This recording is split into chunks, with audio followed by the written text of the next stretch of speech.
So what's in the box? I'm Joseph, this is Input English. Input English is all about comprehensible input.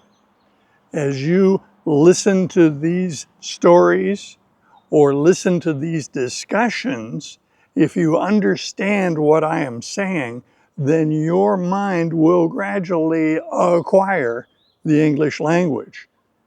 You can't stop it from happening. Our brains have evolved to acquire languages. If you need to know more about how comprehensible input works, I have a lot of videos on that topic. So I started out posing the question, what's in the box? So this is a jumping off point for an idea. It was Eleanor Roosevelt who is quoted as saying, "Small minds talk about people. Average minds talk about events, and great minds talk about ideas." One could say that that is a little overstated because we all need to talk about people and events, but I get the meaning of her quote. Today's video is about some ideas. In language learning, a lot of the content centers around people and events, or even objects. The trouble is, those of us who want to use our target language need to be equipped to talk about ideas.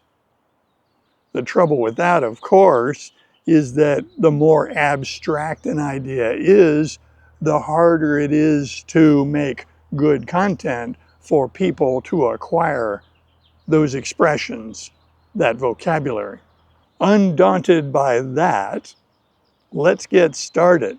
The reason I posed the question, what's in the box, is that question, what's in the box, was posed in a university classroom by Patricia Ryan Madsen.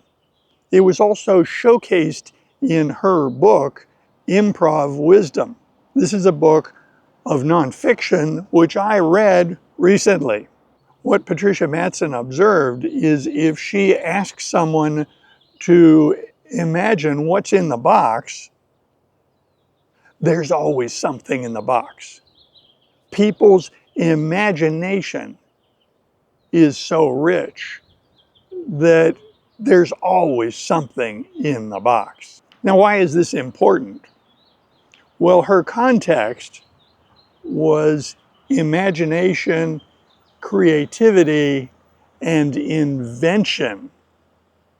Now, when I use the word invention in this context, I'm not talking about inventing a gadget. We talk about inventions like who invented the telephone, or who invented the microscope, or who invented whatever. So technology is invented, but there's another use for the word invention, and that is the process of creating something. And the thing that is created need not be a physical object. It can just be an idea. So what Patricia Madsen observed is if she asked people to imagine what's in the box, holding that little white box up, they could always invent something. The human mind is nearly infinite in its ability to do this. As a part of creating the Input English channel, it is incumbent upon me to actively explore new topics and learn new things. And there are two things that you, the language learner, should know about the human mind that put you in very good stead. One of these things I learned from Professor Bjork at UCLA. He pointed out in lecture that for all practical purposes, the human memory has infinite capacity. He could not find any documented evidence where someone learned so much during a lifetime that they ran out of storage space. New ideas, new knowledge basically takes up no space in your mind.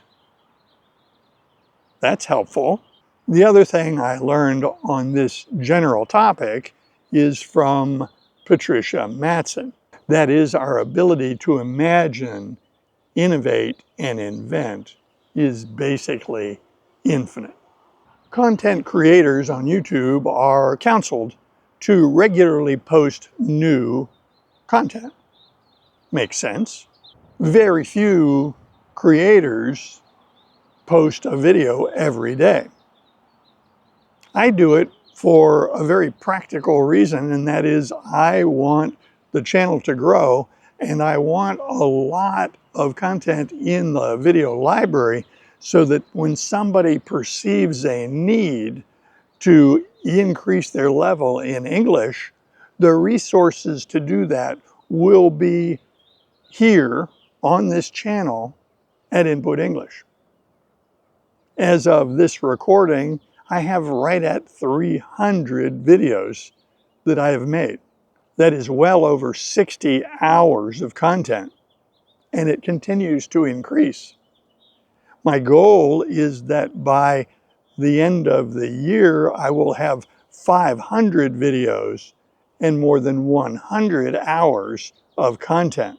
One of the challenges as a content creator putting up new content each day is how do you come up with good ideas? Certainly, I don't want to just make videos that are lousy. I don't want to make poor quality, boring videos that nobody wants. No, I want to keep the content interesting. I want to speak clearly enough that it's comprehensible so that people can use it for this purpose. And I want the stories to be interesting enough that the viewership finds them compelling. I want to draw people into the story so that they can focus their attention on the story and make comprehensible input work at its best. Now, there's a lot of talk on the internet and on YouTube about writer's block. The way I see writer's block is it is a sensation or an opinion held by someone who wants to write. They are either literally or metaphorically looking at a blank piece of paper and they can't get started. They have trouble putting pen to paper. They have trouble starting the creative process. And so this sensation or opinion has been labeled writer's block. People have looked at writing and creating in a number of ways. One of the terms of art that you might hear is someone looks to the muse for inspiration. Now in English, if you hear the term muse, it could refer to one of several things. Let's go back to ancient Greek mythology for a basis here. The number of muses in Greek mythology evolved over time, but classically there were 9 muses, the daughters of Zeus, and these young goddesses were tasked with specialties. Calliope was the muse in charge of epic poetry. Now in ancient Greece, there was not a great distinction between prose and poetry. That's more of a modern concept. In ancient Greece, epic poems were the literature of the time. So you could argue that the muse in ancient Greece was Calliope. The American author Stephen Pressfield used a different word for the muse in his books. Pressfield wrote The War of Art and Turning Pro. He used the French word poésie to depict his image of the muse. Now, I'm not espousing that we turn this into some sort of religious thing. No, I'm describing the way people have envisioned the creative process. So in English, if someone refers to the muse or the muses, they may be referring to ancient Greek mythology. There's another meaning for the term muse, and that is when an artist or creative person has someone in their life who provides inspiration. It could be a wife, a husband, a girlfriend, a boyfriend.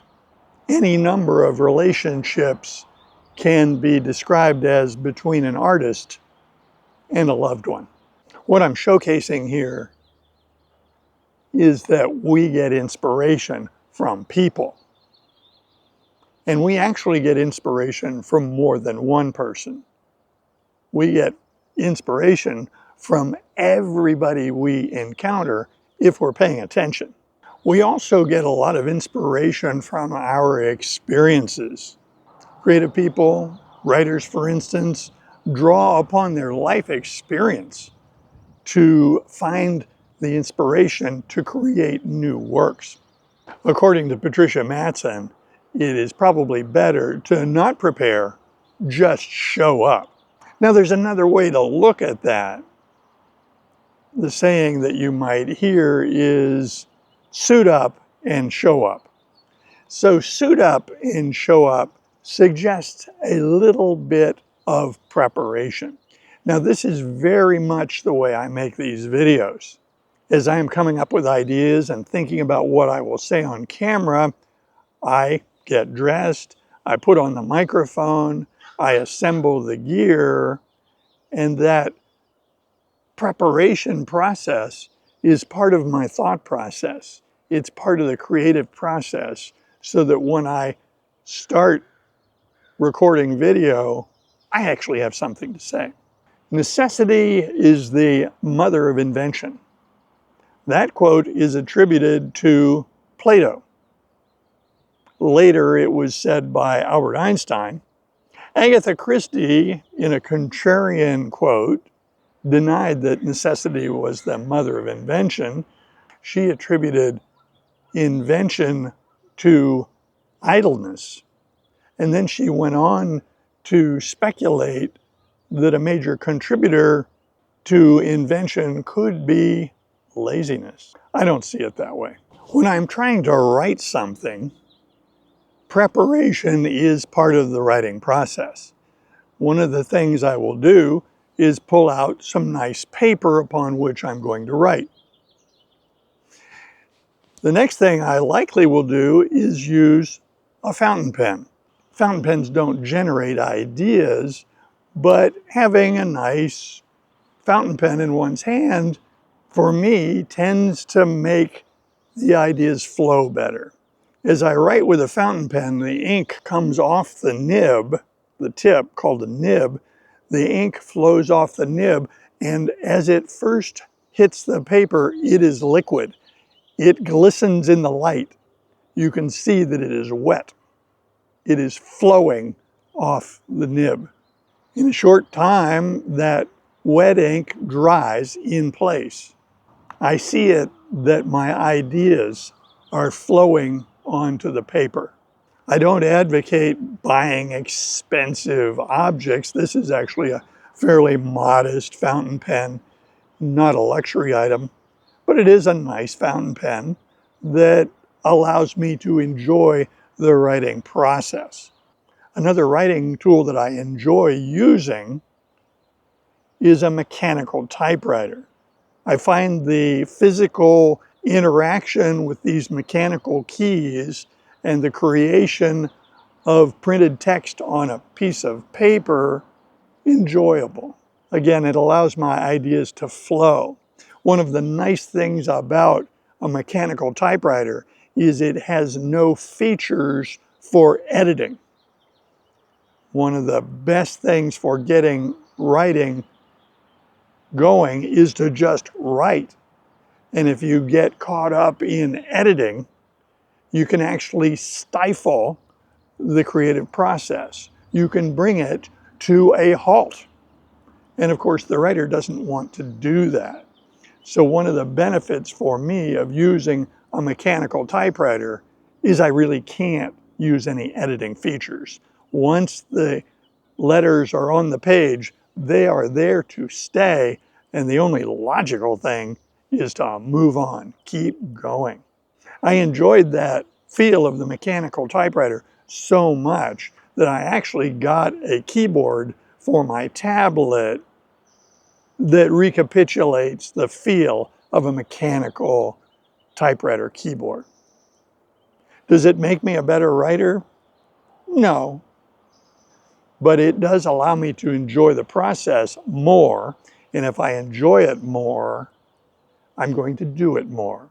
And if I do it more, and if I am conscientious, I will probably get better at it. This has a strong parallel with our language learning journey. If you can find content to listen to or read, and you enjoy that content, then you're likely to consume more of it. You also don't want to stop the process by being a perfectionist. You don't want to stop and look words up and study grammar structures. You want to keep the flow going. I approach language learning exactly the way I approach the creative process of writing. I make sure I start, and I make sure that I don't interrupt the process, because it's a natural process, and if I let it run its course, good things will happen. I invite comments below, and if you like videos like this, be sure to click on this one next. See you soon.